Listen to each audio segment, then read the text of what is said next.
Question number 74. Secondary metabolites such as nicotine, कुछ secondary metabolites की यहां बात की गई है जैसे nicotine, strychnine and caffeine are produced by plants for their, यानी इनकी मदद से प्लांट्स को क्या फायदा होता है ये हमें बताना है। तो स्टूडेंट्स मैं आपको बता दूं, जो सेकेंडरी मेटाबोलाइट्स हैं निकोटीन, स्ट्राइचिन, कैफीन, इनकी वजह से प्लांट जो है, प्लांट को मिलता है प्रोटेक्शन, प्लांट्स को मिलता है एक तरह का protection from grazing animals, from grazing animals. अगर हम बात करें ग्रेजिंग एनिमल्स की, अगर हम बात करते हैं हर्बीवोर्स की, तो आप जानते हैं स्टूडेंट्स कि ग्रेजिंग एनिमल्स ग्रेजिंग करते हैं, ओवर ग्रेजिंग कर जाते हैं, प्लांट्स को नुकसान पहुंचाते हैं। तो प्लांट्स में अगर निकोटीन, स्ट्राइचिन, कैफीन ऐसे सेकेंडरी मेटाबोलाइट्स होते हैं, तो इन सेकेंडरी मेटाबोलाइट्स के कारण पर्टिकुलर ग्रेजिंग एनिमल्स जो है प्लांट्स को ग्रेज नहीं कर पाते इन सेकेंडरी मेटाबोलाइट्स की वजह से, और इस कारण प्लांट्स को मिलता है प्रोटेक्शन। तो इस वजह से हम यहां पर आंसर देते हैं option number fourth, because option number fourth है डिफेंस एक्शन।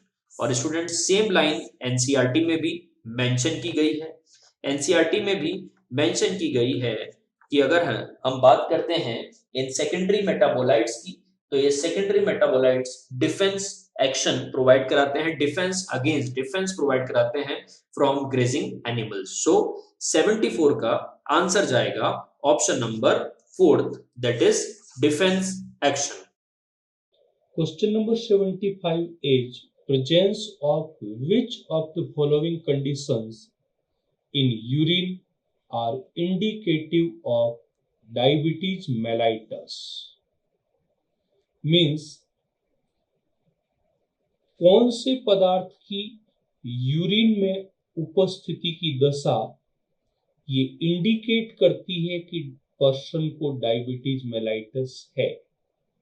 ऐसी यूरिन में कौन से पदार्थ की उपस्थिति की दशा इंडिकेट करती है कि पर्सन को डायबिटीज मेलाइटस है। ऑप्शन नंबर पहला renal calculi and hyperglycaemia conditions.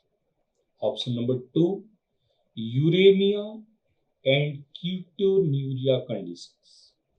Option number 3 uraemia and renal calculi, and option number 4 ketonuria and glycosuria।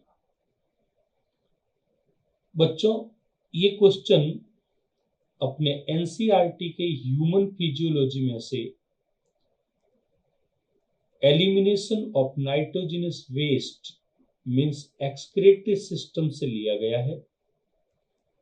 ये अपने एनसीईआरटी की डायरेक्ट लाइन दी हुई है कि अपने किसी पर्सन के यूरिन में कौन से सब्सटेंस प्रेजेंट होंगे जिससे ये इंडिकेट होगा कि person suffered by diabetes mellitus.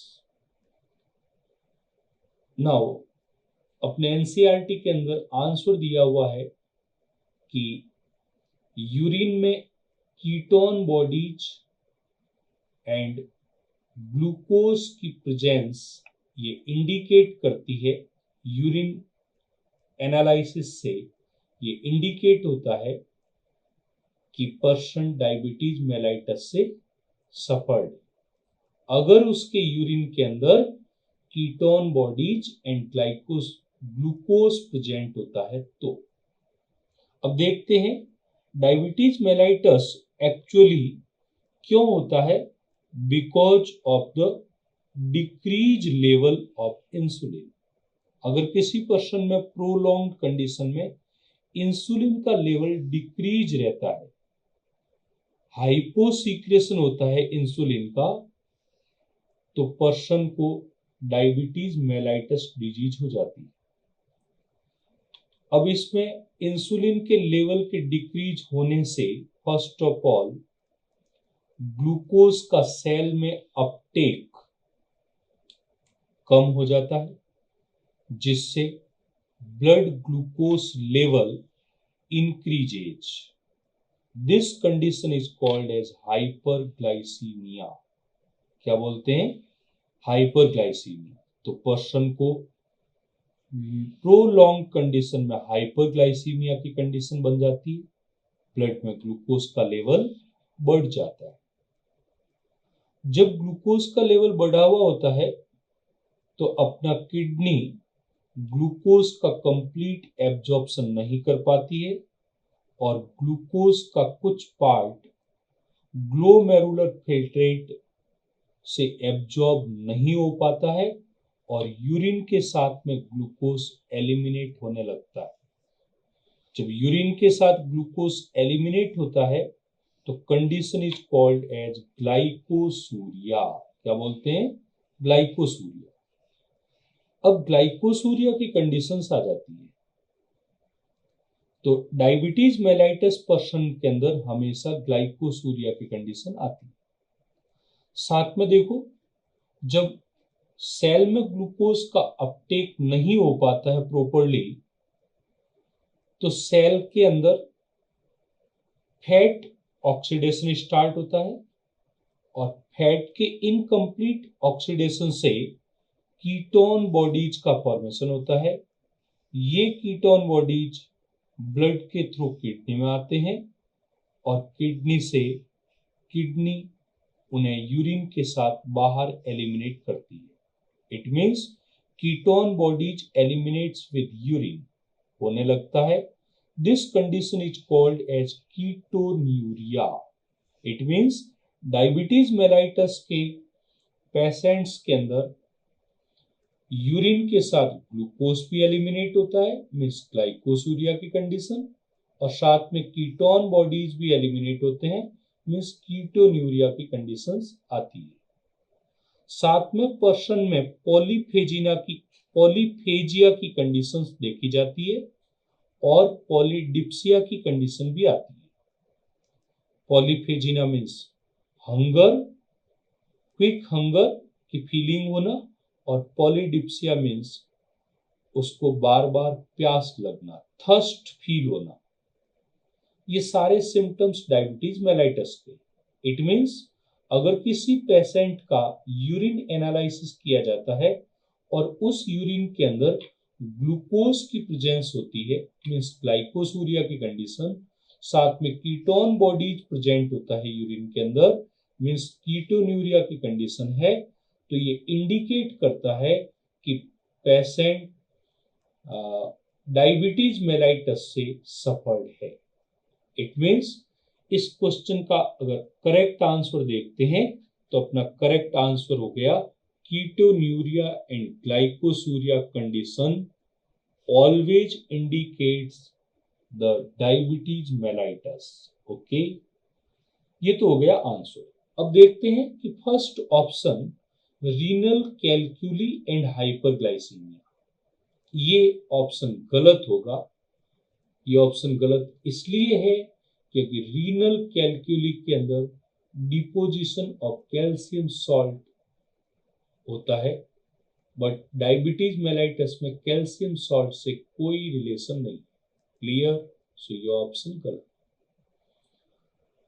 दूसरा ऑप्शन यूरेमिया एंड कीटोन्यूरिया।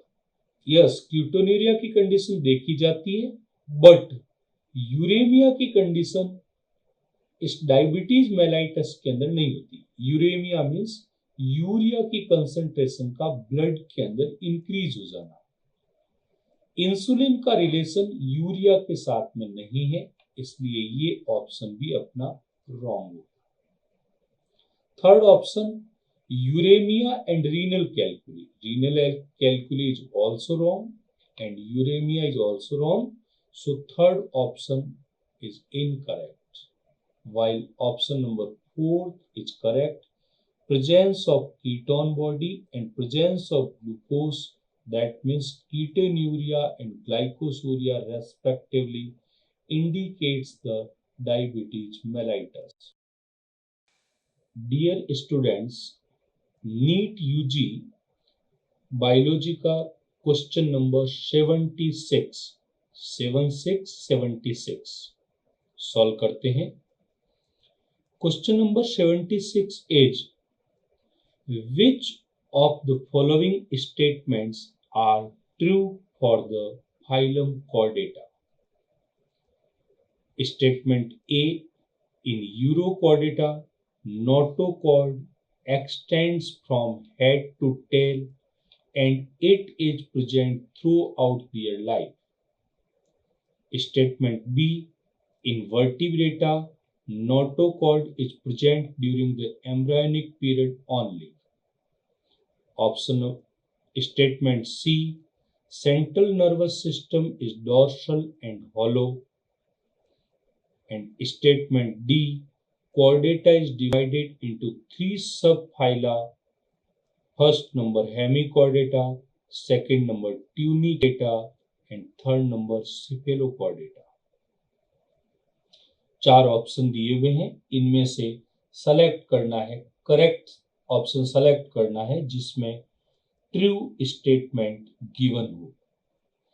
तो एक एक स्टेटमेंट को एनालाइज करते हैं, देखते हैं कि कौन सा करेक्ट है और कौन सा इनकरेक्ट है। स्टेटमेंट ए स्टेटमेंट के अंदर दिया हुआ है कि in urochordata notochord extends from head to tail. गलत बात है ये। Uro word refers to tail. It means ऐसे कॉर्डेट्स एनिमल जिनके टेल रीजन के अंदर नोटोकॉर्ड प्रेजेंट होती है और वो भी एम्ब्रायोनिक स्टेज के अंदर और लार्वल स्टेज के अंदर, एडल्ट में नहीं। तो ऐसे एनिमल्स को यूरोकॉर्डेट्स बोलते हैं और उनके ग्रुप को यूरोकॉर्डेटा बोलते हैं। ये notochord extends from head to tail. This is the feature of cephalochordata subphylum. So ये सिफेलोकॉर्डेटा का फीचर है, बट यहां गिवन है यूरोकॉर्डेटा के अंदर। So this is the wrong, ये इनकरेक्ट है, ये रॉन्ग है, नॉट ट्रू। सेकंड स्टेटमेंट देखते हैं बी, और बी स्टेटमेंट है कि इन vertebrata notochord is present during the embryonic period only.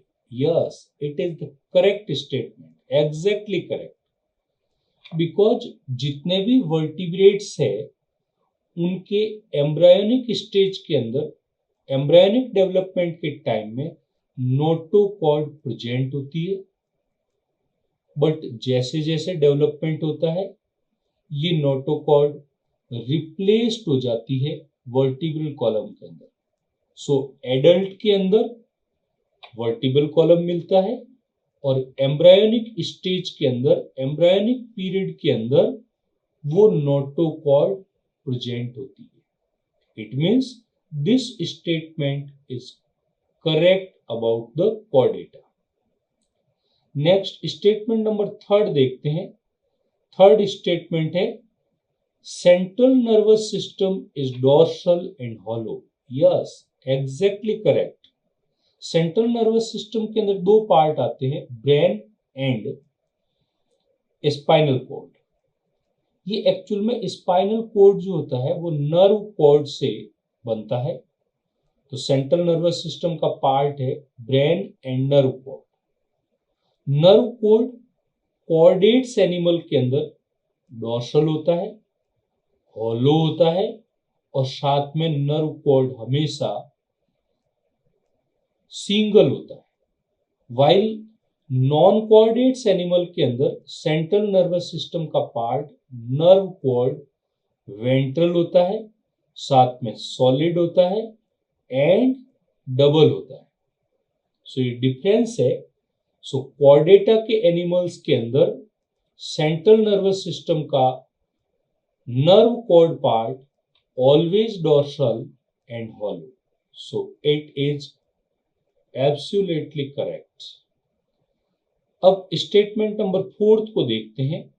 Fourth statement के अंदर दिया हुआ है कि chordata is divided into 3 subphyla. Absolutely correct. And their name is, first number is the Urochordata, second number is the Cephalochordata and third number is the Vertebrata. तीन सब phylum given है। तीन सब फाइलम के अंदर first number is the urochordata. Urochordata, urochordata also named as tunicata, while second is the cephalochordata. Cephalochordata, and third subphylum is the vertebrata. So overall ये तीन सब फाइला आते हैं कॉर्डेटा के अंदर, बट यहां पर गिवन जो है वो है hemichordata. Hemichordata is the incorrect, ये नॉन कॉर्डेटा के अंदर आता है। So this option is incorrect, this statement is incorrect. Overall in the given question chordata के लिए statement B and statement C are absolutely correct. It means true है। So option first B and C. So अपना option first है वो correct हो गया। Option second के अंदर D and C, D and C, C तो करेक्ट है बट डी गलत दिया हुआ है। सो ये अपना ऑप्शन इनकरेक्ट हुआ। C and A, C correct है बट ए इनकरेक्ट है। सो ये भी ऑप्शन गलत। And option number fourth A and B, A incorrect है, फॉल्स है, बट बी ट्रू है। सो ये भी अपना इनकरेक्ट। सो ओवरऑल 76 क्वेश्चन के अंदर 4 स्टेटमेंट कॉर्डेटा के गिवन है, उसमें से B and C are true. Dear students, NEET UG 2020 में बायोलॉजी का क्वेश्चन नंबर 7777 सॉल्व करते हैं। 77 क्वेश्चन इज cuboidal epithelium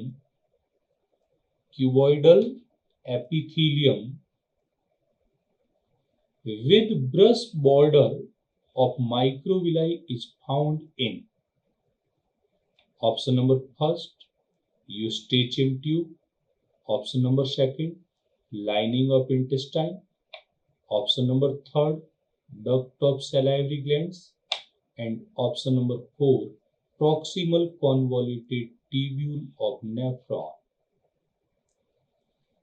बच्चों क्वेश्चन कह रहा है कि cuboidal epithelium with brush border of microvilli कहां मिलते हैं।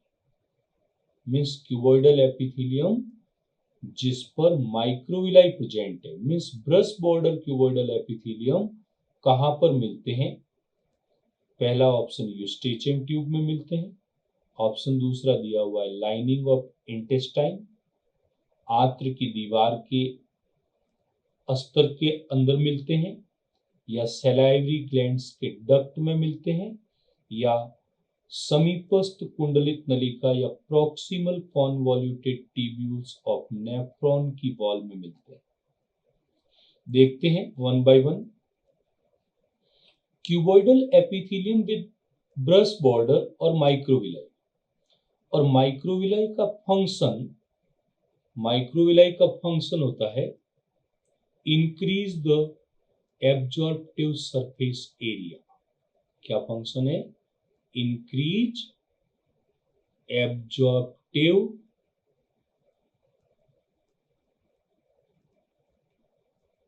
Surface area, right. ये सरफेस एरिया के एब्जॉर्प्शन के सरफेस एरिया को इंक्रीज करवाता है माइक्रोविलाई। अब ये माइक्रोविलाई क्यूबॉइडल एपिथेलियम के साथ में इन 4 में से कहां पर प्रेजेंट होगा।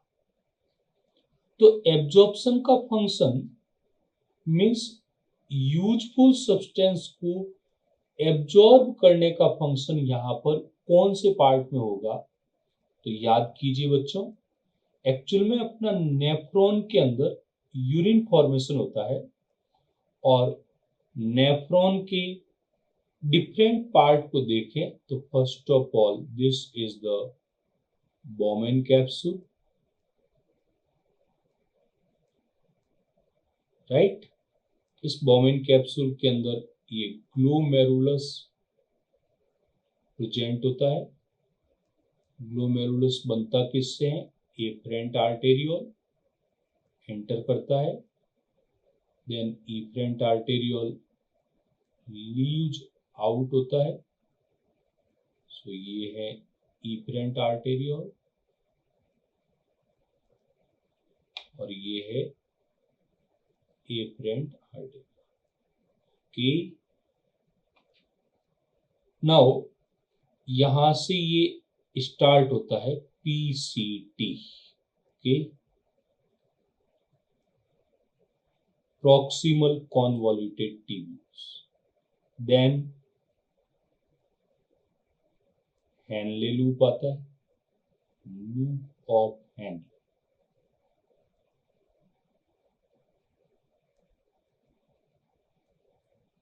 then loop of Henle की दो limbs है, one is the descending and second is the ascending limb। ये ascending limb फिर DCT के साथ एक्सटेंड्स होती है। This is the distal convoluted tubules and ultimately distal convoluted tubules open into collecting duct, okay, so this is the structure of nephron। now this part is called as the PCT। ये PCT part है और इस PCT part के अंदर जब यहां से glomerular filtrate pass out होता है तो यहाँ यूजफुल सब्सटेंस का रीएब्जॉर्प्शन होता है और इस रीएब्जॉर्प्शन को मैक्सिमम इस पीसीटी में करवाने के लिए यहाँ पर एब्जॉर्प्टिव सरफेस एरिया को इंक्रीज किया जाता है और एब्जॉर्प्टिव सरफेस एरिया को इंक्रीज करने के लिए यहाँ पर प्रेजेंट होते हैं ब्रश बॉर्डर क्यूबॉइडल एपिथेलियम। कौन से? Brush border cuboidal epithelium, clear?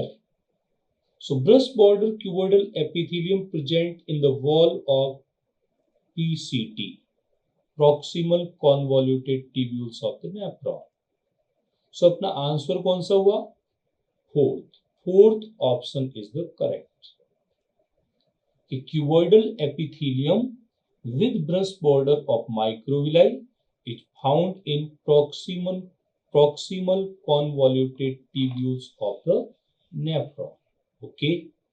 But remaining option में भी देखते हैं कौन सी एपिथेलियम मिलती है। तो first of all option number first के अंदर यूस्टेचियन ट्यूब, और यूस्टेचियन ट्यूब अपने मिडल ईयर की कैविटी को फेरिंग्स के साथ कनेक्ट करती है। इस यूस्टेचियन ट्यूब के अंदर ciliated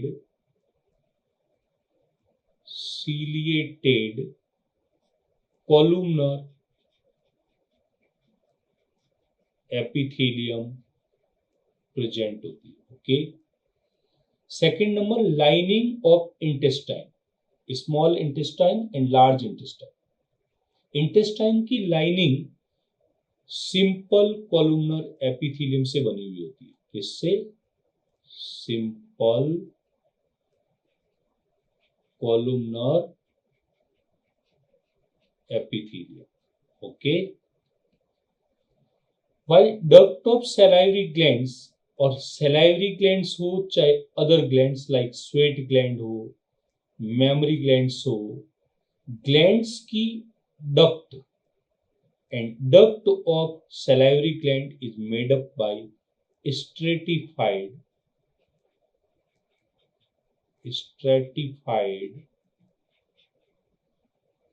cuboidal epithelium, right? So overall, cuboidal epithelium with brush border, ये अपने proximal convoluted tubules of the nephron में present है. Question number 81. The oxygenation activity of Rubisco enzyme in photorespiration lead to the formation of. आपको पता है ना, photo respiration 3 organelles में चलता है, एक क्लोरोप्लास्ट, एक पेरोक्सिसोम और एक माइटोकॉन्ड्रिया. ये सीक्वेंस है 1, 2 एंड 3. ये पूरा फोटो रेस्पिरेशन इन 3 ऑर्गेनेल्स में चलता है, क्लोरोप्लास्ट, पेरोक्सिसोम और माइटोकॉन्ड्रिया. अब आप एक चीज देखिए, यहां पे क्वेश्चन पूछ रहा है कि ऑक्सीजनेशन एक्टिविटी ऑफ रुबिस्को. थोड़ा सा रुबिस्को के बिहेवियर को हम यहां समझते हैं कि ऑक्सीजनेशन एक्टिविटी कैसे होती है. ये देखिए, ये रुबिस्को एंजाइम का मैंने ऐसे ही एक डायग्राम बना के समझा रहा हूं आपको. रुबिस्को एंजाइम के ऊपर जो कोफैक्टर होता है वो मैग्नीशियम आयन होता है, और मैग्नीशियम आयन आरयूबीपी को अटैच कर लेता है, जो कि इसका सबस्ट्रेट है रुबिस्को का, और दूसरा मैग्नीशियम आयन एक ऑक्सीजन को भी अटैच करता है.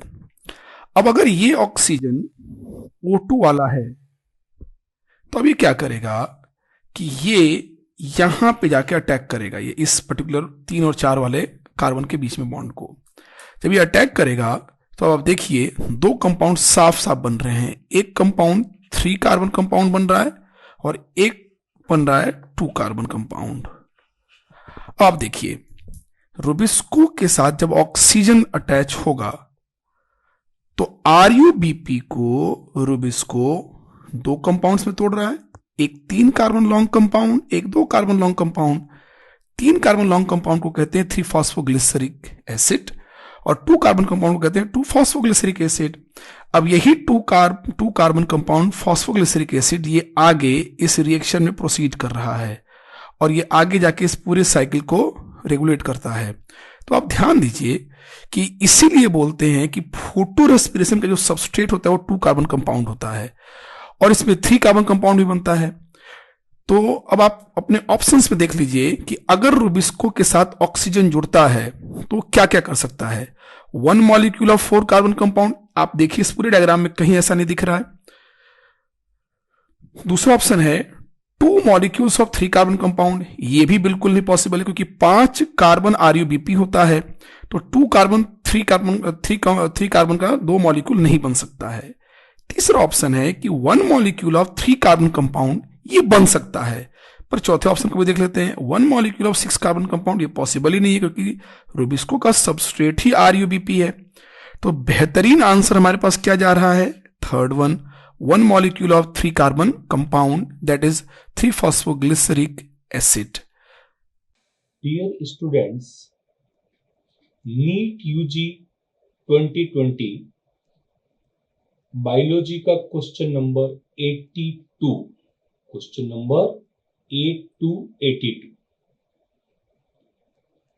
Question number 82 is match the following columns and select the correct option. आपको 2 कॉलम गिवन है, column first and column second. In column first different type of WBC given है और इन WBC के सामने कॉलम सेकंड के अंदर उनके डिफरेंट फंक्शंस गिवन है. सो इनको मैच करवाने हैं और गिवन 4 ऑप्शन में से करेक्ट ऑप्शन को सेलेक्ट करना है. देखते हैं कॉलम फर्स्ट में. First of all A given है इओसिनोफिल्स. कौन है, इओसिनोफिल्स. ध्यान दीजिए, एक्चुअल में eosinophils also called as acidophils, और ये eosinophils synthesis and secretion of histamine and lytic enzyme से related होती है, right? At the time of allergy and parasitic infection. At the time of allergy and parasitic infection, eosinophils synthesize and secretes the histamine and lytic enzymes. These lytic enzymes spoils the body wall of the parasite. उस parasite की body wall को spoil कर देते हैं, porous बना देते हैं. So ये lytic enzyme means destructive enzymes है, और ये डेस्ट्रक्टिव एंजाइम्स इस पैरासाइट को डिस्ट्रॉय करने में हेल्प करते हैं. So eosinophils always related with release histamine and destructive enzyme. Column number second के थर्ड से रिलेटेड है. इट मींस कॉलम फर्स्ट का A directly match with the third of column second. Okay, then column first का B देखते हैं, basophils. Yes, basophils का जो function होता है वो basophils secret and transport the histamine, heparin and serotonin. Actually histamine vasodilation का फंक्शन करता है, तो वैसोडाइलेटर है. हेपेरिन एंटीकोगुलेंट है एंड सेरोटोनिन वैसोकॉन्स्ट्रिक्टर. इन तीनों का सीक्रेशन बेसोफिल्स करते हैं. अब यहां कॉलम सेकंड के अंदर ध्यान से देखिए, फोर्थ के अंदर गिवन है रिलीज ग्रेन्यूल्स कंटेनिंग हिस्टामाइन. ये हिस्टामाइन का रिलीज कौन करता है? बेसोफिल्स करते हैं. सो कॉलम फर्स्ट का B match with fourth of the column second. Clear? Now column first के थर्ड न्यूट्रोफिल्स को देखते हैं. दिस न्यूट्रोफिल्स किसके साथ मैच हो रहे हैं? तो न्यूट्रोफिल्स अपन जानते हैं also called as micro policeman of our blood. Blood के माइक्रो पुलिसमैन है. फैगोसाइटोसिस करते हैं, और फैगोसाइटोसिस से ये इन्फेक्शंस को प्रिवेंट करवाने में हेल्प करते हैं, रोकने में हेल्प करते हैं इन्फेक्शन को. ये कोई भी पैथोजेंस होता है तो उसको डायरेक्ट किल करते हैं फैगोसाइटोसिस के through. So neutrophils directly match with the phagocytosis. It means ये कॉलम फर्स्ट के सी न्यूट्रोफिल्स और ये neutrophils directly matched with the second phagocytosis.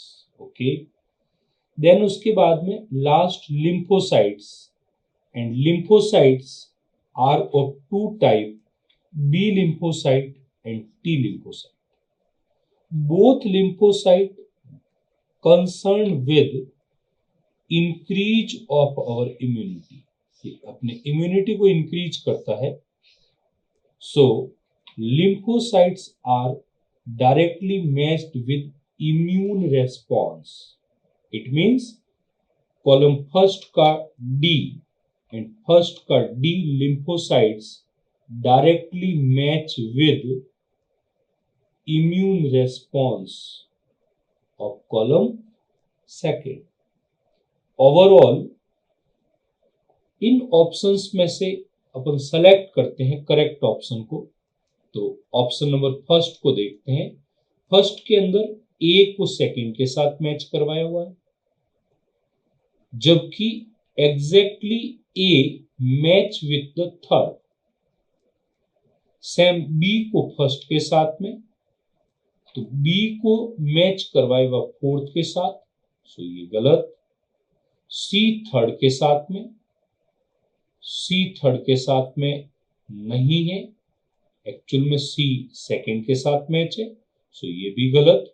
And D fourth के साथ, तो डी फर्स्ट के साथ में मैच है, so this option is absolutely wrong, ये गलत ऑप्शन। सेकंड नंबर में देखो ए थर्ड, तो A eosinophils and third number release histamine and destructive enzyme, yes correct, means A third के साथ में बिल्कुल ठीक। बी फोर्थ, तो B basophils and fourth release granules containing histamine, बिल्कुल ठीक मिलाया हुआ B fourth. C neutrophils and C neutrophils match with the second phagocytosis, exactly correct, so C second के साथ ये भी सही।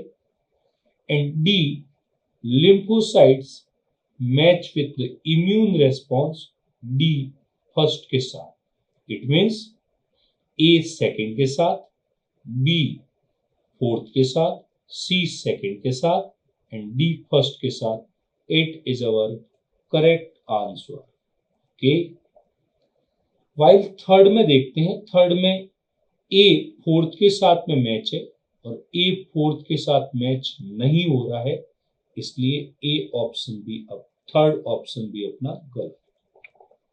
And same way fourth option के अंदर ए को फर्स्ट के साथ मैच करवाया हुआ है, ए फर्स्ट के साथ मैच नहीं हो रहा है, इसलिए फोर्थ ऑप्शन भी गलत।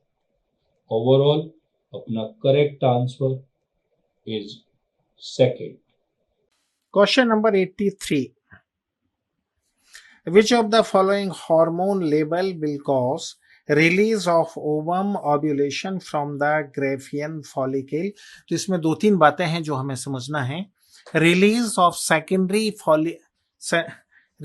secondary oocyte from Graafian follicle, this is called as ovulation. अगर Graafian या mature follicle में से secondary oocyte निकल जाए, this incident is called as ovulation. ये incident क्या कहलाता है? Ovulation. अब इसका कंप्लीट कंट्रोल हमें समझना चाहिए, इसके कंप्लीट कंट्रोल का हम बात करते हैं। तो अभी हम ओव्यूलेशन का हार्मोनल कंट्रोल कहां से हम स्टार्ट करेंगे? Second week of menstruation cycle. Second week of menstruation cycle में सबसे पहले क्या होगा? ईस्ट्रोजन का सीक्रेशन बढ़ जाएगा। कहां से बढ़ जाएगा? ईस्ट्रोजन का सीक्रेशन बढ़ जाएगा ओवरी की सेल से, इंटरस्टिशियल सेल ऑफ ओवरी से किसका सीक्रेशन बढ़ जाएगा? ईस्ट्रोजन का सीक्रेशन बढ़ जाएगा। ईस्ट्रोजन का सीक्रेशन जब बढ़ जाएगा तो ये बात दिमाग में सेट करके रखना, ईस्ट्रोजन क्या करेगा? LH का सीक्रेशन, LH और FS इन दोनों का सीक्रेशन कहां से होता है? याद रखना, इन दोनों का सीक्रेशन एंटीरियर पिट्यूटरी से होता है, ठीक है ना? तो इन दोनों का सीक्रेशन बढ़ जाएगा, जिसमें LH का सीक्रेशन बहुत ज्यादा बढ़ जाएगा, this is called as LH surge, और उसके अलावा FSH का भी सीक्रेशन बढ़ जाएगा। And both of them are responsible for release of secondary oocyte from Graafian follicle. ये पूरा स्ट्रक्चर यहां जो मैंने बनाया हुआ है, दिस इज ग्राफियन फॉलिकल, और ग्राफियन फॉलिकल के सेंटर पर क्या है? सेकेंडरी oocyte, ठीक है? तो सेकेंडरी oocyte LH सर्ज और FSH के इंप्रेशन में mainly in the influence of LH surge यहां से बाहर निकल जाएगा, and this incident is called as ovulation. ये इंसिडेंट क्या कहलाता है? ये इंसिडेंट ओव्यूलेशन कहलाता है। इस बात को दिमाग में सेट करके रखना है। अब एक बात यहां आपको समझना है, ओव्यूलेशन का डायरेक्ट जो कॉजिंग फैक्टर है वो कौन सा है? LH surge. बट आपके ऑप्शन में कहीं भी LH सर्ज नहीं दिया हुआ है, तो हम किसको आंसर बनाएंगे? उस केस में हम कहां फोकस करेंगे? ईस्ट्रोजन का सीक्रेशन बढ़ने के साइड में। तो आंसर क्या हो जाएगा? Low concentration of FSH। ये आंसर नहीं हो सकता, क्योंकि ओव्यूलेशन के समय FSH का सीक्रेशन एंटीरियर पिट्यूटरी से बढ़ता है, ये आंसर नहीं हो सकता। हाई कंसंट्रेशन ऑफ ईस्ट्रोजन बिल्कुल सही आंसर है। अगर ईस्ट्रोजन का कंसंट्रेशन हाई होगा तभी क्या होगा? तभी LH और FSH का सीक्रेशन बढ़ेगा, और जब LH और FSH का सीक्रेशन बढ़ जाएगा तो क्या हो जाएगा? ओव्यूलेशन हो जाएगा। हाई कंसंट्रेशन ऑफ प्रोजेस्टेरोन का कोई बहुत ज्यादा संबंध इसके साथ नहीं है, तो ये भी हमारा आंसर नहीं हो सकता। And low concentration of LH, ये तो एकदम अपोजिट है। जब LH का कंसंट्रेशन बहुत ज्यादा हो जाता है, जिसको हम कहते हैं LH surge, then ovulation is there. तो यहां पर आंसर क्या हो जाएगा? यहां पर आंसर हो जाएगा second. Dear students, NEET UG 2020 में बायोलॉजी का क्वेश्चन नंबर 84 सॉल्व करते हैं। Question number 84 is select the correct events that occur during inspiration. कुछ इवेंट्स आपको गिवन है, A, B, C and D, 4 events given है। आपको पूछा हुआ है कि करेक्ट इवेंट्स आपको सेलेक्ट करनी है जो इंस्पायरेशन के टाइम अकर होती है। देखते हैं। इवेंट नंबर ए गिवन है contraction of diaphragm. Event number B contraction of external intercostal muscles. Event number C pulmonary volume decreases and event number D intrapulmonary pressure increases। इन 4 इवेंट्स में से कौन सी इवेंट्स इंस्पिरेशन के time correctly occurred होती है? तो फर्स्ट ऑफ ऑल अपन स्टेप्स ऑफ इंस्पायरेशन देखते हैं। अपने एनसीईआरटी में भी गिवन है और अपने एलएन के मॉड्यूल में भी बहुत अच्छे से एक्सप्लेन किया हुआ है, याद कीजिए। First of all, at the initiation of the inspiration, first of all diaphragm contract, simultaneously EICM, external intercostal muscles get contract. Due to the combined effect of contraction of diaphragm and contraction of EICM, the volume of thoracic cavity increases। अपने thoracic cavity का volume increase हो जाता है। अब जब thoracic cavity का volume increase हो जाता है तो अपना पल्मोनरी वॉल्यूम ऑल्सो इंक्रीज होते हैं। अपने लंग्स एक्सपांड होता है जिससे पल्मोनरी वॉल्यूम्स इंक्रीजेज। और जब पल्मोनरी वॉल्यूम्स इंक्रीजेज होता है तो last step intra pulmonary pressure decrease हो जाता है। अपने लंग्स के अंदर इंट्रा पल्मोनरी प्रेशर एटमॉस्फेयर के कंपैरिजन में 1 to 4 mmHg डिक्रीज हो जाता है। बाहर प्रेशर हाई, लंग्स के अंदर pressure low, so that air enter into our lungs. This process is called as inspiration.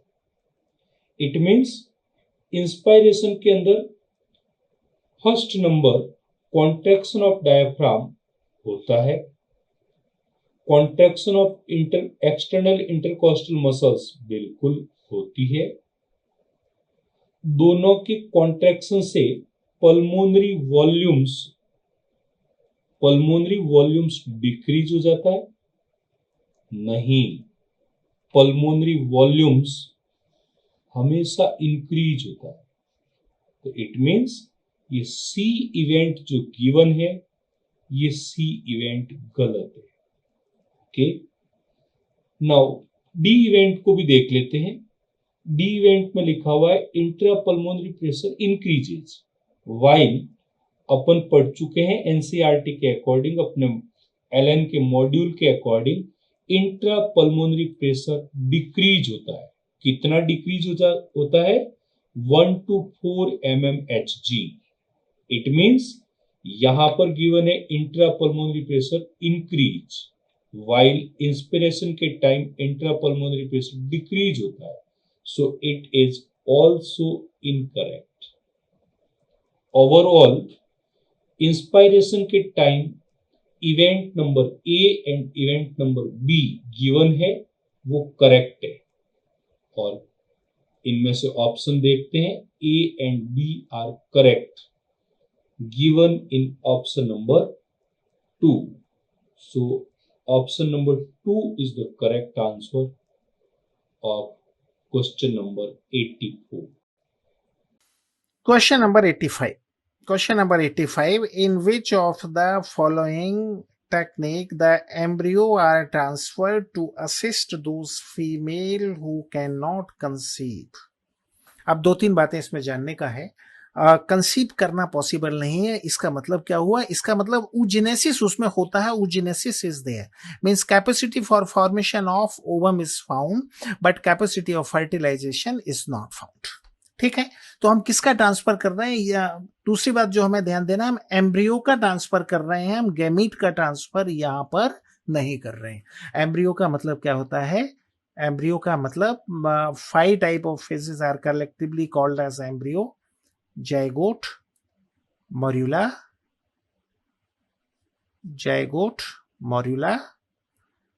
Blastula. हम एम्ब्रियो की बात कर रहे हैं, याद रखना. ब्लास्टुला, देन गेस्ट्रुला,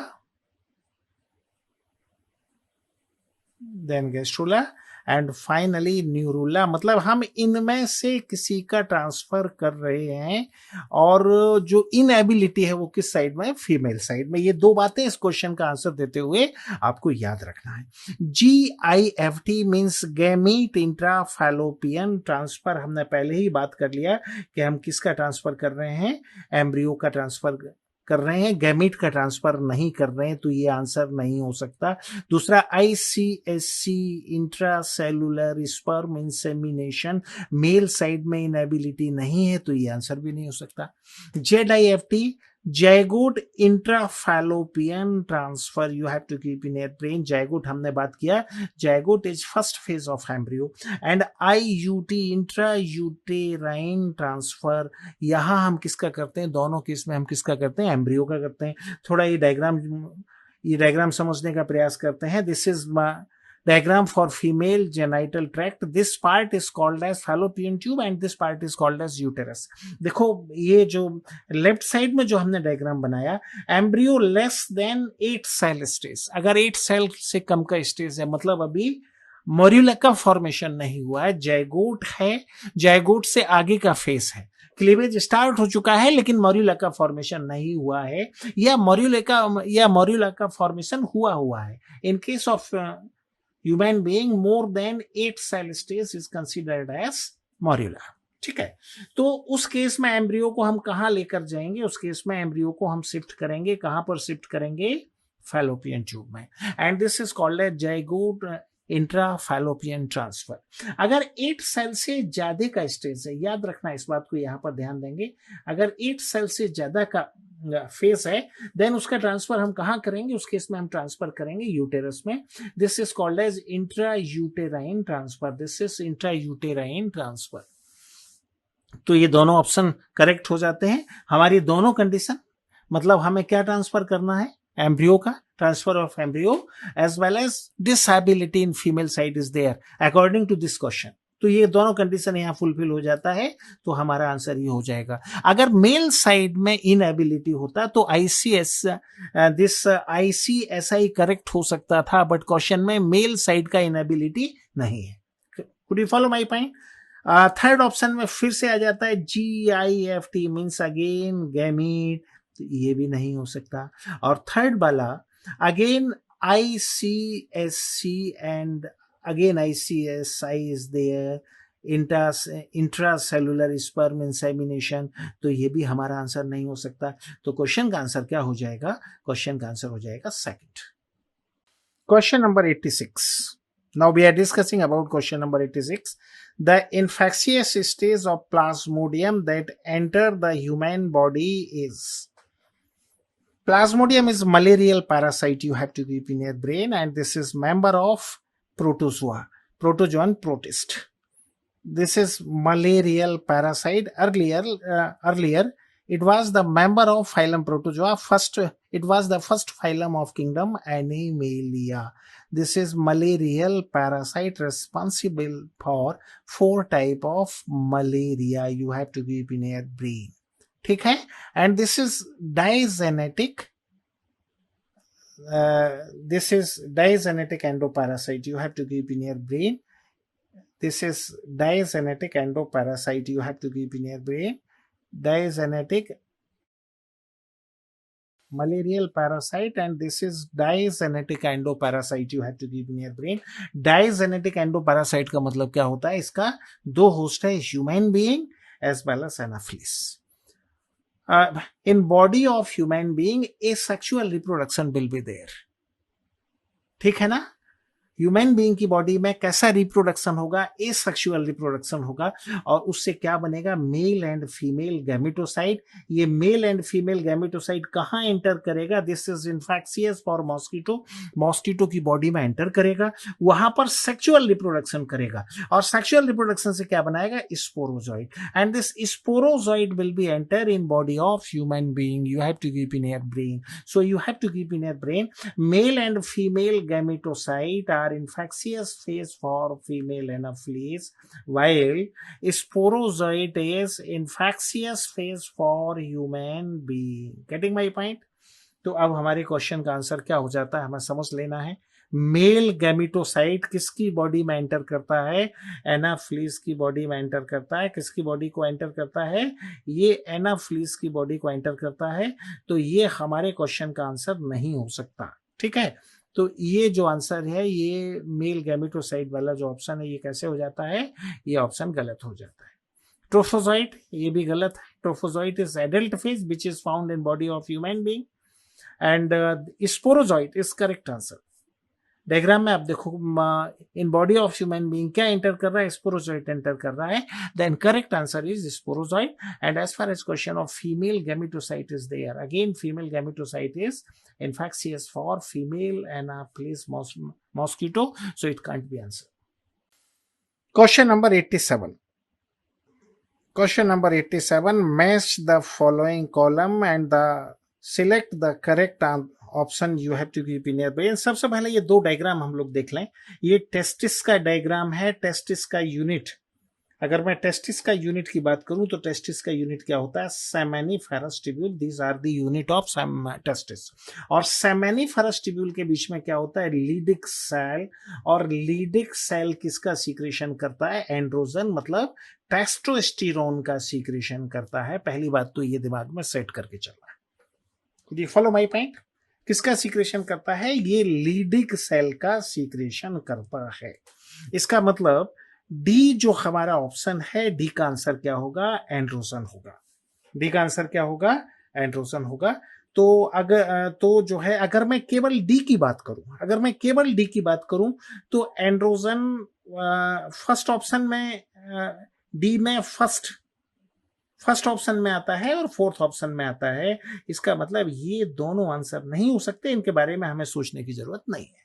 ठीक है, उसके बाद हम सेकंड डायग्राम देखेंगे. This is diagram for ovum. Centre पर इसमें क्या बना हुआ है? ओवम बना हुआ है. And covering of ovum, first covering of ovum is called as zona pellucida. तो ये क्या हुआ? ये लेयर और covering of ovum. And this second one is called as corona radiata. ये सेकंड रेड कलर से जो लेयर बना हुआ है, this is called as corona radiata. You have to keep in your brain. तो हम सेकंड ऑप्शन पे जाएंगे. बी का आंसर क्या हुआ? थर्ड. ठीक है, तो बी का आंसर थर्ड किस में हुआ? फर्स्ट में हुआ और सेकंड में हुआ. तो सेकंड को हम कैंसिल कर चुके हैं, तो ये हमारा सही हो जाता है. इसका मतलब आंसर क्या होगा? फर्स्ट होगा. Would you follow my point?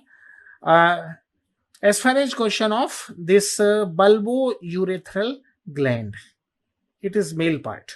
ठीक है, ये कहां पर पाया जाता है?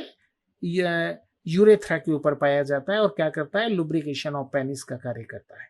ठीक है, and as far as question of placenta is there. Placenta is an endocrine gland, take part in secretion of number of hormone like HCG, HCS, relaxin. Number of hormone are secreted by placenta. You have to keep in your brain. And also progesterone. ये तमाम सारे hormone का secretion कहाँ से होता है? ये तमाम सारे हार्मोन का सीक्रेशन प्लेसेंटा से होता है. तो हमारा आंसर क्या हो जाएगा? First. Hello dear students, now we will discuss question number 88. Student question number 88 है सेलेक्ट द करेक्ट मैच। हमें एक करेक्ट मैच को देखना है। एक बहुत आसान क्वेश्चन है स्टूडेंट्स, जहां हमें कई सारे डिसऑर्डर्स के बारे में दे रखा है। हम देखते हैं सबसे पहला डिसऑर्डर जो कि है थैलेसीमिया।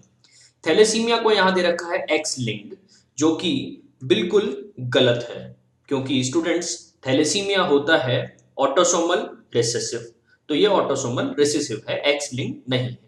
सेकंड यहां स्टूडेंट्स आप देखिए, सेकंड यहां दे रखा है हीमोफीलिया, और हीमोफीलिया को दे रखा है वाई लिंक्ड, और हम जानते हैं कि हीमोफीलिया भी एक वाई लिंक डिसऑर्डर नहीं है, हीमोफीलिया होता है एक्स लिंक्ड रिसेसिव। इसके बाद अब हम देखते हैं फिनाइल कीटोनूरिया। अगर बात करते हैं स्टूडेंट्स फिनाइल कीटोनूरिया की, तो फिनाइल कीटोनूरिया जो है वो एक ऑटोसोमल रिसेसिव ट्रेट को शो करता है, जबकि यहाँ ऑटोसोमल डोमिनेंट दे रखा है, तो ये भी एक गलत ऑप्शन हो जाएगा। After that again we will come to fourth, that is sickle cell anaemia. और आप देखिए स्टूडेंट्स, यहाँ लिखा है sickle cell anaemia is autosomal recessive trait, जो कि बिल्कुल सही है कि sickle cell anaemia autosomal recessive disease ही होती है। तो यहां पर 88 का आंसर होगा option number 4, that is sickle cell anaemia which is autosomal recessive disorder. Question number 91। ये जो क्वेश्चन है ये एनसीईआरटी 11th के चैप्टर नंबर 3 प्लांट किंगडम से है। And question is which of the following pair is of unicellular algae. कि यहाँ पर जो एल्गी के नेम दिए गए इनमें से कौन सा पेयर ऐसा है जिसके दोनों मेंबर यूनिसेल्युलर है। If we talk about the algae, algae can B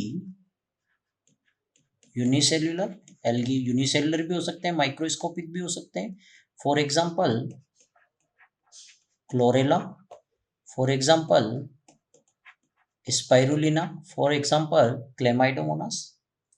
they can be multicellular, ये मल्टीसेल्युलर भी हो सकते हैं, और मल्टीसेल्युलर में दे में बी कॉलोनियल, दे में बी फिलामेंटस, और समटाइम दे में बी लार्ज पैरेनकाइमेटस। ठीक है भाई। तो एल्गी जो होते हैं बहुत छोटे यूनिसेल्युलर माइक्रोस्कोपिक से लेकर बहुत बड़े लार्ज साइज भी हो सकते हैं, जैसे ब्राउन एल्गी। कुछ ब्राउन एल्गी 100 मीटर तक बड़े हो सकते हैं। ठीक है। क्वेश्चन में पूछा गया है यूनिसेल्युलर एल्गी। अब हम ऑप्शंस देखते हैं। First option chlorella and spirulina. Chlorella and spirulina both are unicellular, so this is correct.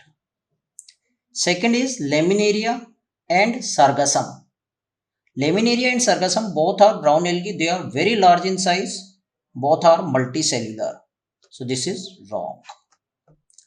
Gelidium and gracilaria both are multicellular, both of them belongs to the red algae and both of them are multicellular, so this is also wrong. Fourth is Anabina. Anabina is a colonial blue-green algae, while Volvox is colonial green algae. So this is also wrong. So the correct answer of this question is option 1, Chlorella and Spirulina. Chlorella green algae and Spirulina blue-green algae is unicellular algae. Correct answer option 1. Question number 96 is identify the correct statement with reference to human digestive system. आपको human digestive system के reference में correct statement को identify करना है। Option number first, vermiform appendix arises from duodenum. Option number 2, ileum opens into small intestine. Option number 3, serosa is the innermost layer of alimentary canal. and option number 4, ileum is highly coiled part. In 4 option में से कौन सा correct option है उसको identify करना है with reference to human digestive system. One by one explain करते हैं। Option number first, vermiform appendix arises from duodenum. Wrong, duodenum से एराइजेज नहीं होता है। This vermiform appendix arises from cecum। कहाँ से होता है? सीकम से होता है। Always arises from cecum। Caecum से arise होता है। So ये गलत। So this is not correct। Second number, ileum opens into small intestine। No, never। Actually small intestine के 3 पार्ट होते हैं। First is called as duodenum, second is called as jejunum, and third is called as the ileum। So actual में ileum opens into the large intestine। या word क्या होना चाहिए था? Large intestine होना चाहिए था, बट यहां क्या गिवन है? Ileum opens into small intestine. गलत दिया हुआ है। This is the wrong. So option number second also incorrect. Third number, serosa is the innermost layer of alimentary canal. अपने एलिमेंट्री कैनाल की innermost layer, that is the serosa. It is absolutely wrong. Now in the wall of alimentary canal there are the 4 layers। How many layers? 4 layers from outer to inner। From outer to inner।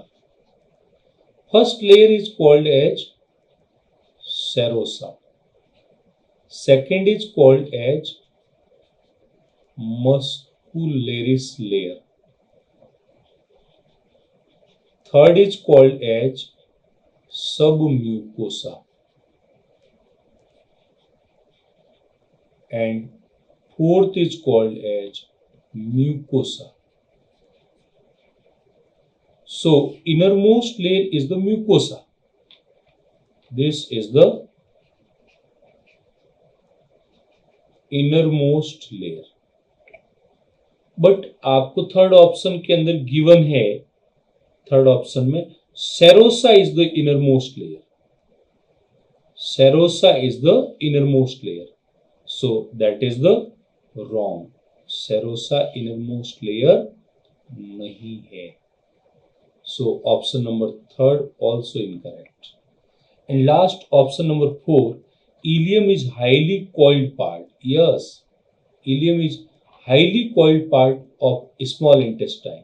Correct, absolutely correct. Duodenum, jejunum और ilium, इसमें से ilium सबसे ज्यादा coiled part होता है जो colon के limbs के बीच प्रेजेंट होता है। So it is the correct answer. So identify the correct statement with reference to human digestive system.